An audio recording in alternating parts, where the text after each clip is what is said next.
Pendant que notre modératrice a dit qu'on met ma vie sur la prière, l'Esprit de Dieu a dit qu'on met ma mécanisme.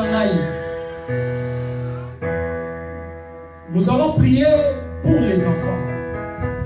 Et si vous allez te téléviser, s'il vous plaît, nous allons prier pour les enfants. Nous sommes moi, je suis 13 ans, même si je suis à Zéro, même moi, je suis en Afrique, même moi, je suis placé à Wadi. Nous sommes là. Bien aimé, l'Esprit de Dieu a mené ma canistama. On a compris qu'il y a un plan. Il y a un plan, mon corps, ordonnance, mon corps. On va signer pour moi, mon corps. Dans la carte de la salle, dans la carte de l'église. On a 13 ans. Tinasé. Et quand on a un accident, moi, je suis un courant. Je suis dans la valeur de mon groupe. Mais je sais une chose, que notre Dieu, la Bible dit, et si nous sommes, nous sommes complot pour la mission. Nous condamner en haut. Et si nous allons tous condamner, kufa nyonso baplan nyonso babongisi mpo na mwana na yo baplan nyonso babongisi mpo na famille na yo oyeza oza na zemi oyo nyonso babongisi mpo na yo na kombo na yesu banda kodetruire yango banda koanile kufa banda koanile yango na le nom de jésus banda koanile kufa ebona na kufa lelo ebona na kondamne na sele oyo ebona na kondamne na ane oyo banda koanile yango banda koanile yango na le nom de jésus leana libera pas la vie leana libera pas la vie na le nom de jésus.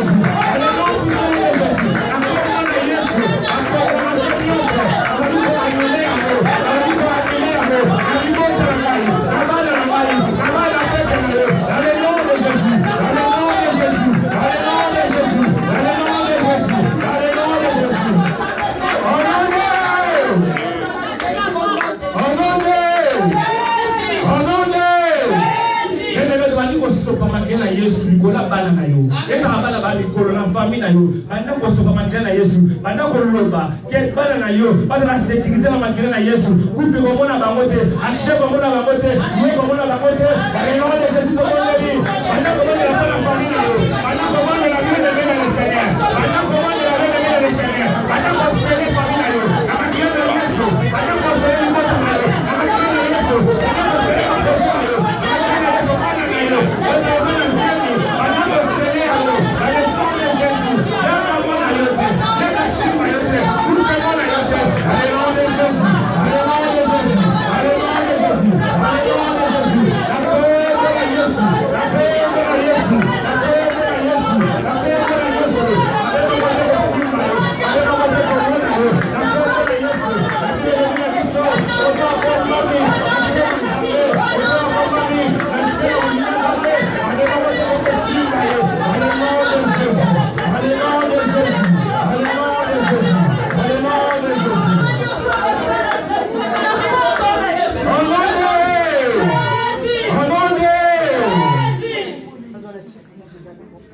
Tikanzambe a exaucé le sang pour nous.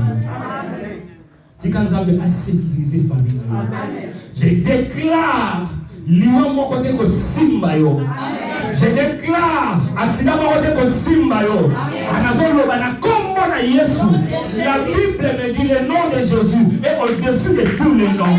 Je dis que je proclame que si quelqu'un se va condamner qui yo, va programmer même date. Pour la moine simba courant, même la cantine, bon à accident, on va tout tailler. Na combo na Yesu, cela n'arrivera pas dans ta vie. Alors il y a pas de simba matin dans vie na yo. On va savoir mon côté matin dans vie na yo. Na combo na Yesu, on va la yo tikinda boye panzambe, tikanzamba sécuriser yo, tikanzamba côté ni kambo na yo. Na combo na Yesu, au nom de Jésus. Nous voulons écouter ta parole. C'est poussé par ton esprit que les hommes ont parlé de ta part. Seigneur, notre un simple instrument, utilisez-le puissamment, afin que le peuple nous va enseigner et le peuple nous va la paix. Loin de nous toute mauvaise pensée, loin de nous tout mauvais esprit, nous sommes en voyage de pensée, nous sommes comme le commenté, et dans la nuit, descendre de vie dans les noms de Jésus. Seigneur, il n'y a pas un autre Dieu comme toi. Bible le bina biso ba ki po ba kanga yo mais ba yo ki yo ta mozoteya ba le que non banda to botama non to yo kate moto ateya non to kate moto a ba lo kola yo Seigneur utilisez ngai afin que le peuple no bata l'avenir dans le nom puissant de Jésus nous avons ainsi prié et nous disons tous parlez-nous Seigneur Jésus-Christ. Amen. Amen. Est-ce qu'on va acclamer pour Jésus? Non, je dis acclamons pour Jésus. Acclamons pour le roi des rois. Acclamons pour le Seigneur des seigneurs. Acclamons pour celui qui est vivant. Acclamons pour celui qui est toujours là. Notre refuge. Il est là pour nous secourir. Il est là, il suffit de la caméra. Et je vais vous dire, il n'y a pas mal à propos de l'autre. Alors, il n'y a pas mal à propos de l'autre. Moi, c'est propos de l'autre.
Jésus. Amen. Tant de bonnes bouche et les bébés. Mais si on se met à terre, on a la difficulté, il y a un bébé. Pour dans les 5 ans, et c'est bien dans mon exaucement. Est-ce que vous pensez que les dimanches, tu nous as exaucé bien? Amen. Au bout de mon assurance, il y a un même moi. Parce que nous devons voir que les gens qui nous ont exaucé bien. Amen. Yes. Nous avons remercié yo pour la présence, la bataille de Gosso dans Zambé, et nous remercié le collège pastoral pour la confiance sur la renouvelée afin que nous ayons le Gosso peuple dans Zambé pour tout partager dans le Zambé. Amen. Amen. Est-ce que nous sommes présents? Amen. Gloire à Jésus. Bien aimé dans le Seigneur, nous allons là pendant les 2 mois. Le bataille déjà pour continuer en haut. Tout le monde sur la sémence. Alléluia. Amen. Nous allons là sur la sémence. Amen. Parce que nous avons le béni pour bataille. Et aujourd'hui, nous avons la même ordre d'idée.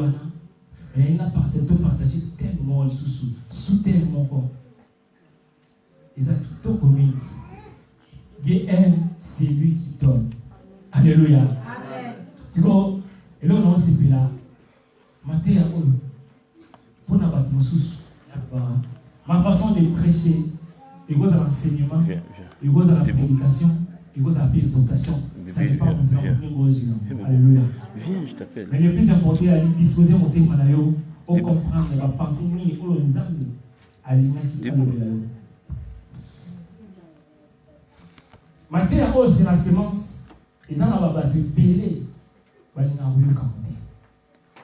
ça tout soit yo qui ah ba maté wana ba senga ka bango so ba ke kamera bandi monter à lui quand on parle sémence si vous payez ça ba bailler que non biso na bénédiction que lui na ba maté pour maté normalement c'est pas nango maté à sémence par prophétie mais maté à sémence pas tout mingi ba ba yango Or, il y a un secret, il y a la vie. Alléluia. Alléluia. Bien aimé, avant de il y a rappelé mon tour sur sémence. Tant que ça, les gens ont prié mon sous-sous. Nous avons un problème mon sous-sous. Je voulais dire, nous avons un associé à vous. Car il y a ceux qui ont samé. Il y a moyen de la vie, pour la tébobonner.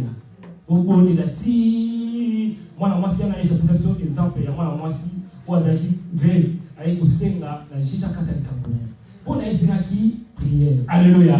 Alléluia. Mais les gens qui ont ils avaient un problème sous pour nous amener à quand on a eu pour mon algo par exemple et c'est un faux copier ça. Alléluia. Et c'est un faux copier ça. C'est ça les lois là siko et bloquer des bisous et bloquer des peuples là.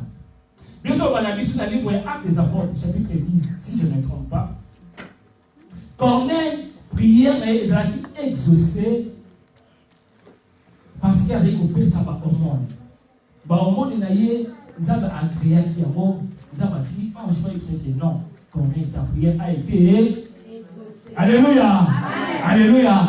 Tout ensemble. Et ça va bien, mais c'est pas la même. Donc, parler là, on a bien d'accord, on trouve un problème, on se pose à l'amour. Solution à yo. Et on a l'amour, prier l'humilité. Mais au péché, ils avaient formulé les camons pour la yo. Alléluia. Il y a un lieu où les gens ont tous païens. Basambela la humilité, mais va contribuer à la œuvre ensemble. Parce que quand il va on a bango basa béni. Biso to ensemble les belé. Bon on il y a un œuvre maté. Est-ce que na kosi? Alléluia. Debout. Il y a un dimanche là l'église que le lobé là c'est coupé ça. Tout le monde a qu'à couper ça. Et parler là le bien na bato mosusu. Ba pesa tellement trop. Mais ba on a le go ensemble. Alléluia. Ba pesaka mais ba mona na lobo kwa nzambe te par rapport à problème na bango bango pe to meka ko lobela na katikati na matia na biso ke toki na kaboli matia na ba parti misaka mais avant na kota na matia na lingi pa na lobela na mokie par rapport à terme na biso si sémence sur la sémence. Alléluia. Comment la Bible le dit na biso na Genèse chapitre 1er nzambe ta masali mokili asali banzete asali biloko nyonso eza baoloba soki otali na verset 11 alobi na kati na banzete atie semence e na kati na banzete wana eproduire banzete mosusu ayebisi moto abino soyez fécond multipliez-vous c'est-à-dire na kati ya moto nzambe bi olobi atiaki semence. Alléluia. Alléluia. Na kati na biso te toza boye toza barésultat ya semence moko quelque part bien quelconque. Alléluia. Pour tous les gens, ils ont un mouvement à semaki et semence sont bien de misibiso. Et pas dans la vision de l'eau, ça pour semence moko ils sont fait de côté ça. Alléluia. Alléluia. Alléluia. Par là dans le blacal comme semence. Dans le blacal comme semence. Dans chakara ba fondation. Alors, bien sûr dans la vision dans Genèse chapitre 8 verset 22. Quels sont les temps à salut au Kili. Après avoir passé à mon Kili, il y a un peu comme qui tellement mabé. Et Élie a dit ça mais comment qui Kili na mai. Na encore dans des calicoli colon encore dans profondeur. Et ça me temps à bomber au Kili na mai. Bible zolo bana biso abimisa ki famille ya Noé. Alléluia. Et na kati ya famille ya Noé, nzambe temps abimisi bango. Nzambe alobi na bango ya Noé que tant que mon Kili et vos arbres existera loi il y a semaine dans moisson égotistique à la jamais possible. Dans d'autres termes, tant que mon kili autorisé, tant que mon kili colonna m'a belé vos arbres, les gens la loi il y a semence na récolte. En d'autres termes, la version soit pour ma bobo. C'est-à-dire ceux qui au loni il faut au bouca. Alléluia. Makambo mingi ko to mona la vie. Par conséquence mingi ko to vivre na mo lelo eza parce que quelque part de ces maka. Amen. Au monde amen ekitia. Amen. Amen que et au kitaboto. La lobi boni, ba réalité mingi ko to vivre na mo la vie. Ba difficulté mingi to ba situation mingi to vivre na mo la vie. C'est quelque part que ça na mutu moko asemaka. Ça na mutu moko asemaka te parfois yo moko osemaka. Alléluia. Le lot, même ceux qui vont trouver ça, ils vont confesser tout ça, la confession des femmes d'âme. Et ça, la réalité, ils vont vivre en haut. Mais sur la vie, la base, l'origine, la fondation en haut, au moment où ça qui est l'eau, comment conséquence dans le moyen. Par là, on va dire que nous sommes ça, on a nassé. Et vous avez marqué. Tu vois, si vous avez nassé, vous avez fait parfois vous avez moi, toute famille. Amen. Alléluia. Amen. Je donne un peu cet exemple. Mutumwa yo kutayo nanda ou bien na musala mutumwa yo luka musala ou bien nanda ba yena nda yo bien kuteta nzela ou luka information quelconque amoni na peti oka lekani apesi ngo tete siko place ko ka yo ngo mutumwa ke ajo information wote so ba zoni ayo tune information bon yo na yo ba wana nzambe mais mutumusi so ayo tuniye est-ce qu'on répond de yo? À répondre pourquoi? Parce que ça, au sément qui est long encore. Attitude, comportement. Pendant la sémence, dans la généralité. C'est-à-dire que la sémence même, il y a comportement.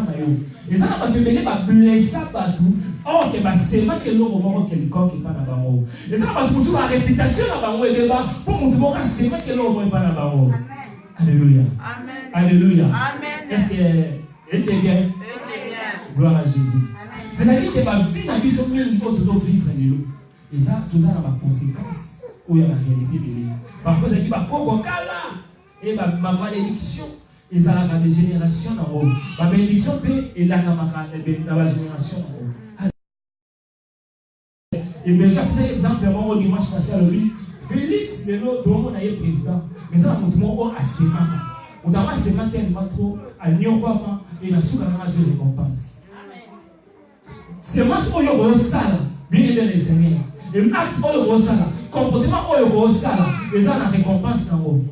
Au bout quand on a l'eau là, au bout on a c'est on a même attendre la carte à bis. Au moins une colo, la carte à bis. Maman m'a pas eu problème, papa m'a pas eu problème, Neko m'a pas eu problème. Mais vous avez pas problème ici là, et vous avez caca. Au assister était, au béni était, occupé était. Alléluia. Alléluia. Et ça, on yote, ni ma mère. Alléluia. Vous avez yote. On assiste, il faut t'allier. Il y a souvent un problème. Il y a assisté, yote, à bien yote. Des fois, vous voyez qu'on va nous s'inquiéter. Mais pourquoi l'église a la bonne l'église a la batute. Mais il y a aussi qu'on n'a pas. Ni au système, pour beaucoup. N'a qu'à ni parenthèse. Alléluia. Alléluia. La Bible nous dit, dans le livre de Galates, chapitre 6, verset 7. Il y a une fondation. Non, on peut tout ça dans la fondation. Mais c'est très important, il faut que tu aies la parole en Zambé. C'est très très important. La Bible nous dit, ce que l'homme aura semé, il le moissonnera. Alléluia. Alléluia. C'est-à-dire, Zambalobi, oh, nous sommes dans le lona. Et biso lelo et l'autre comment au sale pour se mettre nous se mettre prière nous sommes dans la biso que cette histoire à Lazare na père Abraham bien le bien biso na ça qu'il a il y a comment on dit avant il y a pas miette mais le bien nango va se retrouver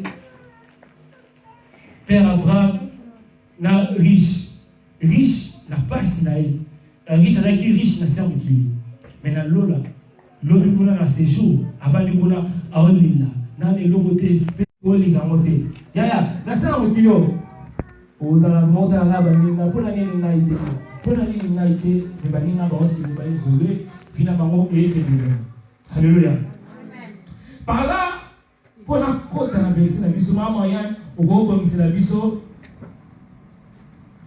Marc chapitre 12 verset 41 et deuxième verset mon dégonçu sur Rota à la Guerre Corinthiens chapitre 9 verset 6. Marc chapitre 12 verset 41 et dégonçu sur. Bien aimé, Bible de la mission dans le livre de Luc chapitre 6 verset 36. C'est important pour qu'on entende aux yeux dans Rota et ça bien mis. Bible de la mission, il y a sur le dit donnez et il vous sera. Alléluia. Donnez, il vous sera. C'est-à-dire, pour Oswa, il faut s'aller. Ce qu'on dit, Oswa et l'autre, il faut s'aller. Ah, mais on a difficulté dans le monde, mais quand on a posé tout le monde dans la salle. On va te payer, tout ça difficulté en fait. Mais quand on a posé tout le monde dans la salle. Il y a un moment de développer pendant 3 points rapidement dans un avant rapidement. Dans 3 points, maman, il y a un côté de la biseau, 2 versets. Premier, tout le temps dans Marc chapitre 12, verset 41. Certainement, il y a le seul monde de Toyoka, mais tout en allant, vous pensez que nous avons le la mission. Alléluia. Là, on entend bien Corinthiens 9, 7. Maman, il y a un receveur sur l'article, s'il vous plaît. Marc 12, 41. J'ai au nom de Jésus. Amen. Donc, s'il vous plaît, pour tout temps la parole à Dieu, s'il vous plaît. Nous avons un esprit, nous avons s'il vous plaît. Nous avons un côté. Peut-être s'il vous plaît. Par l'esprit. Jésus s'étant assis vis-à-vis du front, regardez comment la foule lui mettait de l'argent. Plusieurs riches mettaient beaucoup. Il vint aussi une pauvre veuve. Elle y mit 2 petites pièces, faisant 1/4 de sou. Alors Jésus, ayant appelé ses disciples, leur dit, je vous le dis en vérité, cette pauvre veuve a donné plus qu'aucun de ceux qui ont mis dans les troncs. Car tous ont mis de l'air superflu. Mais elle a mis des sons nécessaires. Tout ce qu'elle possédait, tout ce qu'elle avait pour vivre. Parole du Seigneur. Amen. Alléluia. Amen. Malatangi dans 2 Corinthiens chapitre 9, verset 6. Je lis au nom de Jésus. Amen. Que chacun donne comme il a résolu à son cœur, sans tristesse ni contrainte. Car Dieu aime celui qui donne avec joie. Amen. Je vois une abisso. La semaine mini, la point haut, le verset 7. Car Dieu aime celui qui donne avec joie. Dans le terme de mission de Doloba, nous avons participé à la mission avec joie. C'est-à-dire, on peut s'attendre et c'est quand on comprend bien, contexte, texte, oyo, la ligne de comprendre un âme bien. Parce qu'il faut parler sur séquence. La ligne de comprendre bien, il y a tout le monde à Sikolo. Dieu aime celui qui donne avec joie. Alléluia. Amen. Si on doit comprendre le verset où il y a 2 Corinthiens pour tout vendre dans le livre de Marc. Mais les 2 Corinthiens, il y a des choses sans problème. Tout ça, nous avons tout le temps. Mais quand on comprend le verset bien, il faut que nous sommes dans le livre de 2 Corinthiens chapitre 8, verset de 8, 9. Par là, nous devons comprendre pourquoi Paul a eu Goloba. Celui qui sait abondamment, enseignera abondamment, autant de la terre, par rapport à la sémence. Alors, dans le mécanisme, on a l'exercice, pendant qu'il y a tout temps, et même maintenant comprendre le verset 8. Histoire, qu'est-ce qui s'est passé? Pourquoi le Babo? Alléluia. Amen. Bien sûr, dans la biseau, dans le livre, il y a des Corinthiens, comme dans le 8. Parce qu'il concerne la collecte. Il y a un fond, alors le verset église à Corinthiens. L'église à Corinthiens, quand l'évangile est côté, quand on bon maman, waouh, champion. Bon maman qui va saluer la casse, va respecter la casse de ma casse. Finalement, on est normal. Mais malgré la défaut encore. Des fois, on est. Alléluia. Des fois, on est. Yaya. Vous des fois, on est. Des fois, on est. Moi, tu n'as pas yaya. Tu n'as pas yaya. Comment tu t'es décollé? Des fois, on est dit qu'on paie ça. Basimba flambeau. Alléluia. Alléluia. On est quand on va sous les lions. Basimba flambeau. Il y a tout le monde qui est là. Il y a déjà là. Si on se sait dans la yo, donc il y a formalité. Si on se dit au monde, on se dit aïe, à tabarder, même la carte à famille. Alors, puis le tour de Balabiso, la Corinthienne, bon moi qui. Si tu es dans la passe, d'abord, c'est comme un sable à ma case. Mais Kakamago, alléluia, à bon de la macasse, il y a camarade. Puis le tour de Balabiso, le livre, il y a 2 Corinthiens chapitre 8. Paul a joué, il s'est dit, pour réconforter, pour lever la banque sur sémence. Alors, qu'est-ce qui s'est passé? À l'époque, Paul dans le ministère, et là, il s'agit de Paul avant la macasse ministère, il a dit qu'il monter ma poule. Paul a la moka ma macasse. Alors, il a l'esprit à Mokaba, à mon pasteur. C'est-à-dire l'amour. Et il a transmis dans mon abandon à Corinthien pour battre qui a dit. Bien sûr, on a vu collecte. Et pour nous comprendre l'histoire où il y a au bien, pour autant que mon anabu, ou autant mon anabu, ou bien au Goma. 1 Corinthiens chapitre 16, verset 1er, autant à monter mes apôtres dans l'anabu, et autant à la Romain, chapitre 15, verset 25 à 26. On va lire 1 Corinthiens chapitre 1er, verset 1 Corinthiens chapitre 16 plutôt, verset 1er à 4. Et dans Romains chapitre 15, verset 25 à 26. Alors la Bible dit que la Bible la collecte, tu vois, dans le Corinthiens, il y a une victoire au Pessa.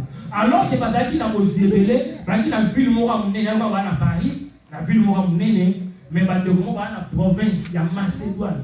Il y a Macédoine, Badaki au Pessa, ma case. Et Badaki au Pessa, pour soutenir Badaki à Jérusalem. Il ne faut pas tout le monde s'en accueillir, c'est un Koufaki. C'est Badaki. Persécution et Komaki, difficulté et Komaki. Alors, dans le moment où on est qui fort, il ne fallait pas soutenir ma faible. Il y a maintenant même le livre, il y a Romain, il y a des enfants pour soutenir ma faible. Alors, la faible à l'époque, il y a qui va négocier à Macédoine. Par exemple, il va négocier à Jérusalem. Et il va négocier à Jérusalem, c'est vrai qu'il va faire la collecte pour soutenir Babo. La collecte, voilà, dans Macédoine, il va qui ville moral qui est. Il va difficulté. Mais, c'est au total à Awa. Dans 1 Corinthiens chapitre 9, verset 7, pour la première fois, il s'en va pour le Pessa. Quelqu'un faut Pessa. Si vous Pessa, tu es au Bukate. Si vous avez au Bukate.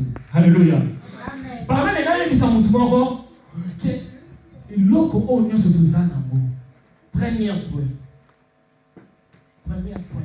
Nzambe a sa origine. Il y a des ressources dans les ressources nions. Na bandeli, dans tel pour comprendre bien. Dans le premier point, que Dieu est à l'origine de nos ressources. C'est-à-dire, la ressource de s'oppose en haut. C'est Dieu qui est à l'origine en haut. Ressource de cause à la banne. N'invitez pas les bannes à la vie. Alléluia. Il y en a pas chaque mois, et là, babana, et ça va. Mais ça m'amène à bien. Ma maman est. Maman, la voix s'est accélérée, hein? Et bien, Dieu soit beaucoup. C'est pas ça, ça ça pas. Il y a une rose, il y a une boutique. Et ça va combien? C'est qu'elle est. Sinon, maman, on va trouver ma 4. Et quand la maman est belle, hein? Quand la maman est belle. Maman, on a la par là, on va premier point. Que Nzambe a sa origine à ressources. Ressources, c'est à la moine. Ressources, c'est à Moussala. Ressources, c'est à la copte. Ressources, c'est à la c'est-à-dire que les ressources, les moyens matériels, ou bien l'existence, il y a moro, il y a fortune, ou bien il y a un quelconque. Alors, il y a un côté de l'homme. Moutoana, il y a un côté de l'homme. Mbongo ta ki batili la banque. Il y a des ressources. Nzambe aza origine ya ressources na biso nyonso. Ba salaire tout ça là, les amabaka, ba seni même on ça a été seni ki wana. Ba simi ki ba wana nyonso. Nzambe ni on aza origine na. Na kepe plus loin, même au baki monda. Ba mo mani le ka wana. Mais Nzambe mutana origine na vrai ou faux? Alléluia. Est-ce que c'est bien? Nzambe dans le congo. Alors, Nzambe a la origine, la origine wana, tout le monde a bien makasi, tout le monde a bonne santé, tout le monde a bien bonne santé. Mais le problème est que tout le temps, par rapport, il y a un égo. Bien aimé de Seigneur. Des fois, tu bosses dans la Kenza, par exemple, origine, il y a la ressource dans la biso. Des fois, tu bosses dans la Kenza, mais on t'appelle ça la biso bana. Des fois, tu bosses dans la Kenza, on t'appelle ça la biso mukanda. Des fois, tu bosses dans la Kenza, mais à la origine. C'est pour cela que la Bible dit, sans Dieu, nous ne pouvons rien faire. Alléluia. Mais si on s'en met dans la origine, ça me semble qu'on s'en monte à Kemutu. Mon aboutement, on se reconnaît qu'il y a une vie. Oh, Azanango, à dépendre dans Zambé. Oh, Azanango, Zambé, nous t'appelle ça qui est. Mais nous, on est aux ça. Pour y appeler ça. Zambé. Alléluia.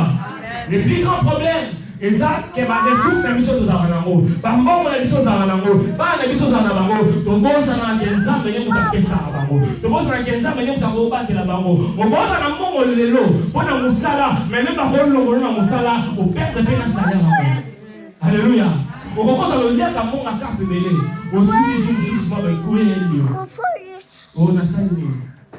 Oh, Merci. Trop merci. Alléluia. Alléluia. On s'est retrouvé dans trop merci. Si on y a si on Zambé, on peut s'arrêter. On peut nous au Pessa. Tout le monde a dit, il y a pas de belé. Va Pessa dans Zambé. Zamba Kanisa. Alléluia. Alléluia. Zambé a sa origine, il y a ma ressource dans la mission. Et alors, Bible dit dans le livre, il y a Marc, c'est un jour, voilà, tu continues le deuxième point pour le temps. Deuxième point, Isaïe, Dieu, Alléluia. Zambé, Atala, Bisso. Ou bien en gros, en façon, on va synonyme, bien nous observe. La Bible nous dit Jésus Massia. Un jour à quel temple, message ici il y a mort. Deuxième point. Zambé, il y a chacun un temple. Pendant qu'il y a un temple, avant Azak observer. Alléluia. Il y a un de gars pendant qu'il y a une chose de ça, Zambé observe à Bisso. Oh, il y a ça y est bien aimé. Nous sommes de ça, Zambé observe à Bisso. Alléluia. La Bible nous dit notre Seigneur Jésus. À qui n'attend pas avant lui? À qui n'attend pas avant lui pour théâter? Je ne pense pas que je vais avoir théâter. Mais qu'il n'est qu'à observer. C'est par là que je voulais dire à une personne que nous sommes biso de Salaka. Zambé atala la biso. Dans notre bien à la carte de l'église. Même les mecs de Yéboé. Zambé azotal la biso. Azotal la montée à la biso. Attitude ni de Yango. Comportement ni de Yango. Intention ni de Yango devant Zambé. Alléluia. Alléluia. Zambé azotal la biso. Yesu akoti na kati ya temple. Yesu azotala. Comment est-ce que bato fait ça? Les manières azotala azomona la foule les abisso, la foule les angai, la foule les ayo, la foule les owana. Azotala la foule ndenge ezopesa. Mukolango Yesu azaki kotala. Alléluia. Azotala ndenge pepe ezopesa. Azotala ndenge pepe azambe ezokabela nzambe. Ezopesa nzambe action de grâce. Je pense que jour en haut, nzambe azaki kotala. Yesu azotala. Bakosenga mbonga salle. Comment est-ce que pepe nzambe akopesa pour la salle? Si c'est la bonne année, intention la bonne année. C'est par là que ça y bien aimé. Tant que vous avez la carte de l'église, il n'y a pas que Zamba Talakayo, Zamba Observakayo. Alléluia. Alléluia. Ce qui est sous ma physiquement azarté, mais spirituellement. Amen. Amen. Alléluia. Amen. Ce qui est sous ma physiquement azarté, spirituellement. Zamba Tala. Parce que tu as sur les péchés. Parce que tu as les sous. Mais yo soka mama nango. Yeba kenzambe awatala yo. Alléluia. Babi tika mabe pokota na lola. Tika nzela mabe, tika kosala mabe, tika koiba, tika. Mais yo so tika te. Yeba ke nzambe atala kayo. La Bible nous dit nzambe atala. Mutatala o e frappé yibana. Mais nzambe atala ni. Motema. Alléluia. Mais nzambe atala nini? Yesu avanda ki azotala. Mais ces jours-là, avant qu'il y ait comment est-ce que le peuple Zambé va faire ça? Alléluia. Bien, regarde comment. Pendant le bac Zambé, comment est-ce qu'il faut utiliser la ressource de la biso? Dans le premier point, le bac ici, que oh, nous sommes en haut, Zambé est à sa base en haut. Et dans le deuxième point, dans le bac, Oyo tout aux anamo awa, Nzambe observe à biso. Alors observer na comment est-ce que biso to utilisaka ba ressources na biso.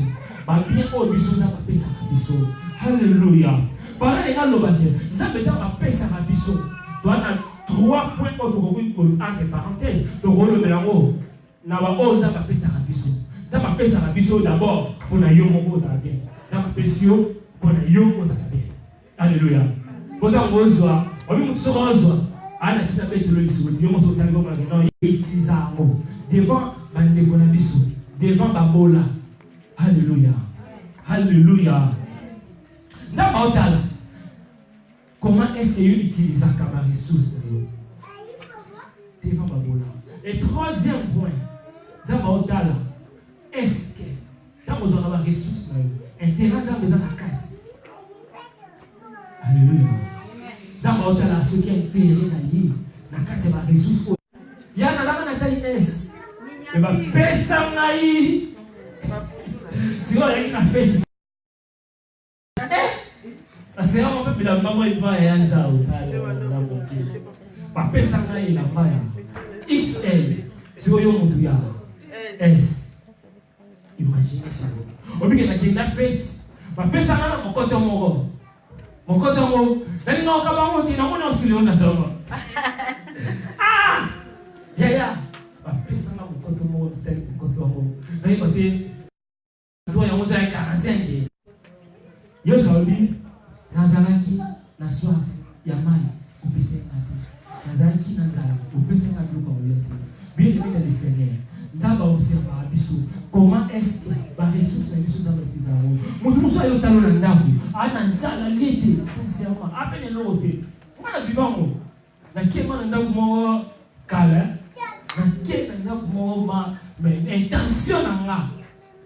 Parfois il y a aux gens attitude na comportement oyo.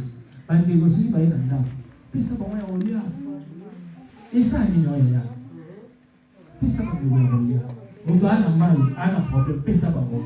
Et par là, il y a souligné le mot très important, mais des fois, tu es déjà. On vit bien aimé dans le Seigneur.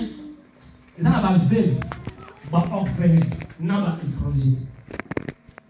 Batouana Missa. Pour la moutanta, c'est très important. Si on commence à faire la tête de un homme, chapitre 15, verset 7. Ici, c'est Dieu qui parle. Nous avons Deutéronome chapitre 4, verset 7. Comme nous savons, que seulement quand on comprend le thé, sous la prière, tout le monde a une question, ou bien on comprend le thé, tout le monde a ça. Ma veuve, ma orphelin, bien aimé, ma mandia même, souvent un problème. Quand ça va, paix ça va. Alléluia. Au milieu de l'ingara, ton paix ça va. Le roi de la loi, c'est moi sur le PC. Au loin au Bouga. Donc, on pèse à Moutou. On a un intérêt dit que non, on a PC. N'habillez pas. Non. L'hôpital, on a un problème, mais n'habillez pas au PC. Or, ce n'est pas ça qu'on a pensé à la chose. Nous avons un apôtre, mais il y a des thèmes à la mission. Donc, PC, tout sous la babola. C'est par là que tout le monde a dit fort la langue à la mission. Alléluia. Quand on a un problème, même, il y a ça. L'église. Pour nous baisser même le loyer, pour nous baisser comme ça, nous avons des ressources qu'on a baissé. Mais ça pour tal, yaya. Ah. Oh maman, il y a des petits tata pour moi. Dieu a tellement une salle paix, une salle de problème. Comment c'est là? Mais c'est venu, comme bien de il y a un pas pour lui, monsieur Bossa, mais fort. Mais il y a un caca. Mais il y a un gang pour nous. Obi Nicolo, il y a Obi. Là, on suit ça. Hospitalité. Alléluia. Nicolo, il y a un pas de belé. Aïe. Mais ça va continuer comme ça. Alléluia. Amen. Yaya, ça me donne la salle. Yo pessimiste. Au pessimiste. Au pessimiste est-ce que nous croyons que suite au pessimiste dans l'église, l'église a un problème à salle. Yo suis bon on a yo. Au pessimiste en haut. Dans l'église, sans qu'il n'y ait pas forcé. Nous avons un côté de capote. Alléluia. Pour qui t'as mon côté là.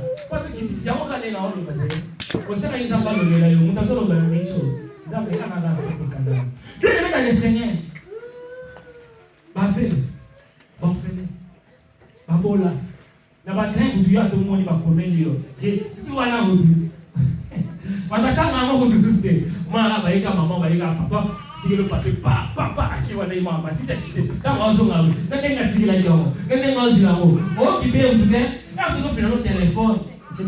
Certes il y en a batosu ba comment abuser mais après na mutu mususu aza vraiment na difficulté on sabe na besoin aide mayo alléluia tulobi ko investir na œuvre nzambe bande kwa correcteur bande kwa bazaki na correcteur bazaki na difficulté pour na contribuer à œuvre nzambe. C'est pour cela que nzambe a inspiré Paul dans l'Israël. Bien aimé dans les Seigneur, aujourd'hui dans l'église, tu as la difficulté. Comportement de vous la Corinthe, la Corinthe, tu imiter gloire. Parce qu'il y a un bon ressource, mais il y a un peu ça. Mais biso ngana yo lelo, nzamba na posa, biso to pesa. Donc bien aimé dans les Seigneur. Troisième point d'ambition. Premier point. Tout le bagi. N'a pas appelé le premier point. Premier point. Ah, ça va pas pour nous. Premier point. Bon, ressources d'ambition. Nous avons mis notre projet. Le deuxième point, tu le dis que nous avons observé. Les ressources, on le voit, nous allons taper ça. À ce moment-là, de façon biso ça est là, tu utilises ça pour mener. Dans la même matière, dans le bon enseignement pour la mususu, exhortation pour la mususu, et puis prédication pour la mususu. Donc, ça, on a tenu une question que nous avons dans le même. Et troisième point, je voulais pour conclure. Message dans la tombe, il y a après, il y a le lot. Il y a dit Dieu est celui qui donne. Alléluia. Alléluia. Dieu aime celui qui donne. Bien aimé le Seigneur. Na kanisa ki nzamba bose pe na bato basambela nini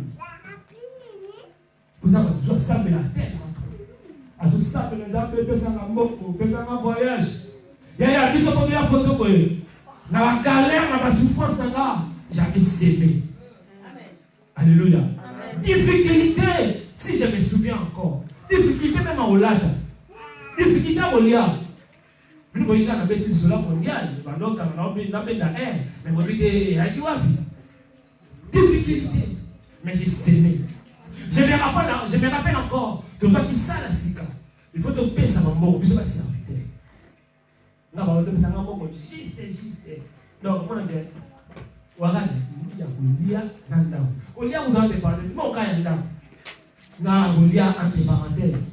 Il faut créer ma stratégie. Mais malgré ça, na pesa résultat nango lelo na qui c'est résultat nango lelo na bali nyonso ko to lonaka to buka moya un jour tu as to pesa ngo ko na bakiti na sambela nzambe na bi Seigneur pesa na mukanda wana na Afrique mais na yisa nzambe pesa na mukanda na poto. Est-ce que vous comprenez? Alléluia. Amen. C'est-à-dire que maman yann limbi sana pona montant pour na aussi sangai. Na linga mingi na za moi honnête. Amen. Amen. Na la difficulté na obo de nzambe. Na bi Seigneur. Na kala ya na photo bakanga biso jour abo. Avec ko ba na posa ba contribuer na œuvre nzambe. Pour la salle, pour la petite, aller kana biso. Babo de la première. En d'autres termes, nous devons aller loco mort na kata sana. Ou asaka ngo na œuvre nzambe. Assemble la c'est nzambe loco nzambe asisuka. Nazaka na Afrique bien-aimé. Nous devons prier nzambe pesa na mukanda nzambe pesa nga. Mais dans la zui yabo, na scellé yabo, na offrande nanga. Na scellé yabo na don nanga. Résultat nango lelo. Alléluia. Résultat nango lelo. Naza nazwa o ndenge na sengala nzaka pesa nanga. Amen. Nana yebisa mutu moko na dimanche lelo. Semence oyo ko pesa. C'est Dieu qui est à l'origine de la ressource. Mais semence na yo et qu'on débloquer bénédiction quelconque. Bénédiction quelque part. Et ça m'amène à bien. Amen. Ce qu'on nous a moussala, na moussala va payer salaire non? C'est quoi salaire? On n'a pas de ressources. On a ça origine en ressources, on s'en est. C'est quoi le monde a ressources, mais au bout de nos sacs déjà des ressources. Les ressources na yo na au pesa. On a compris, puis besoin de se ça va, il y a ça observer. Alors dans moi si wana. Alors qu'ils veulent, la Bible nous dit bah riche va aller au pesa. Mais Yesu a donné na bato, Yesu va pesi. Moi si oyo. Yesu a pesi. Pourquoi ils sont le même mot? Parce que après ça qui avec joie, parce que après ça qui sans murmure, après ça qui avec la foi. Moi ça qui veut. Alors qu'il a 2 pièces, quand il ne peut pas vivre. Avant il peut le bagage, non mais on a 2 pièces. La 2 pièces on a chamoko, musuna bomba na olia. Alléluia. Azwa qui risque dans Nzambe. Bien aimé, la vie sur le monde réussir, la vie sur le ligne, au moins la gloire en Nzambe, il faut risquer dans Nzambe. Il faut risquer dans Nzambe. Qu'on risque dans Nzambe, et ça va donner des bébés. On risque pas la prière. Mais le lot, on doit le là. Il y a bon. Puis ça m'amène à bien. Amen. Bien aimé le Seigneur. Cette femme-là a risqué dans Nzambe. On doit risquer dans Nzambe, on doit obéir dans Nzambe. Vous savez quoi? La Bible nous dit. Bah il y a Canada quand ça m'a beaucoup bamba. Si vous y a qui n'avait à 2 pièces na y. Il y a une valeur. Mais à Zukawa Zaki Nango, il y a rien dans Nzambe. Combien de personnes le loba à l'église alors il y a prière de raisonner non bon enfant alléluia alléluia alléluia parce que les l'église là pour ça na bon côté parce que les puis ba ya ta mazo ba na bon côté wana ba bon côté France sous na bon alléluia mon tout ça va na bon côté na mo komanga tuna ngalipwani tuna ngaya ona nini ya obige na kolo bana bichuna na mongo te me na gosolo na namir pesa na mena bien amen na kolo bana na mongo te na mongo te ha mongo te ngolo bi espèce mais ya mususu na mire ya mususu place za ngombe linzanza haleluya amen ya mususu na sia metu obi na tala tiake mokala mutu mo abo mamona na metu. Un jour dans la bombe, moi ça m'a dit que nous avons mobile à ma plaisir. Azumbe dans la boire moi azumbe dans ces canacha. Bah tu peux aller à la poubelle, bah les garantir, bah les qui va rater, bah tu vas voir rater. C'est là quand ça moi c'était surprise de éviter. Aïe bah mon numéro de sika, ah chérie, t'as la numéro de sika. On va la lire. Ah tu me prends la ligne, on voit qu'il faut aller ça. Nini, oh, na maintenant on va bon. Ah, parfois on met pour y aller. Bon, c'est ma plus mon salle. Mais on peut ça n'a été. Avant le pasteur, pas passer pour le manga. Pour moi même au bar après le. Exemple cas moi OK. Réflexion moi OK. Maintenant raisonner dans l'année 2018. D'ailleurs quand on était 2017 2018 na basala nzambe. Et ça va pas na Congo. Pour nous le ban général. Mon ça nzambe même na Congo. Ou assemble la pona, assemble la pona yo. Bolina moni oyo salila ki o salila mpona église o esambela mpona yo bolina moni oyo salila église oyo boka mpona yo alléluia amen nzambe asepela muto opesa muto opesa avec joie ba riche ba pesa ki mais ba blog na ba pesa ki nzambe considéra ki amonde. Pourquoi nzambe considéra ki amonde? Nzambe jijaka ba offrande to façon de so pesa. Non par rapport à oyo to pesi, mais agija ngo pe par rapport ya oyo to tikaye na ngo. Alléluia. Ya osana 1000 euros, 1000 euros. Et ça la carte bien espèce bien dedans. Il y a une église, une pesca 5 euros. Alléluia. Amen. Au pesi to pesi. Au pesi to pesi na mission pas. La mission to pesi 5 euros l'équipe de franga ou ma alléluia. Pesi. Des fois, tu as ça, tu as cher. Il a pas cher. Tu as dit qu'il y a un peu de tel le gogo comme si ça au taliban avec bilamba tel le mobe abo na solde mais encore 300 € na solde au quotidien nyongo il y a cher mais oui dans l'église qu'est-ce qui est au qu'est-ce 30 € pas tous amis ce soir pas un problème. Dieu aime celui qui donne. Amen. Que Dieu aime ça aboya kabata na watu nyonso mais asouligner ngo car Dieu aime celui qui donne. Siko yo tala na vie na yo. Est-ce que nengo yo pesa kanzambe par rapport à la ressource na yo? Est-ce que c'est pesa kanzambe? Alléluia. Amen. Est-ce que façon ya ko pesa o se pesa kanzambe? Eza message au Nzambe alingaki alobela biso na dimanche lelo. Tala vie na yo ta façon ya ko pesa. Nous le sur 3 points.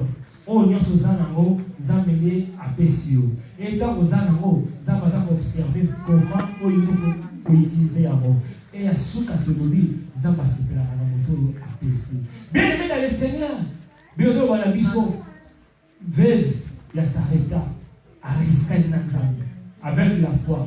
Nzambe alina moto ariska na ye. Alléluia. Amen. Osala Nzambe li akimi boso na ye. Abina ye pesa na lia. Après yo après. Bio le bina biso na tango sécheresse mais ya zamara eloko te.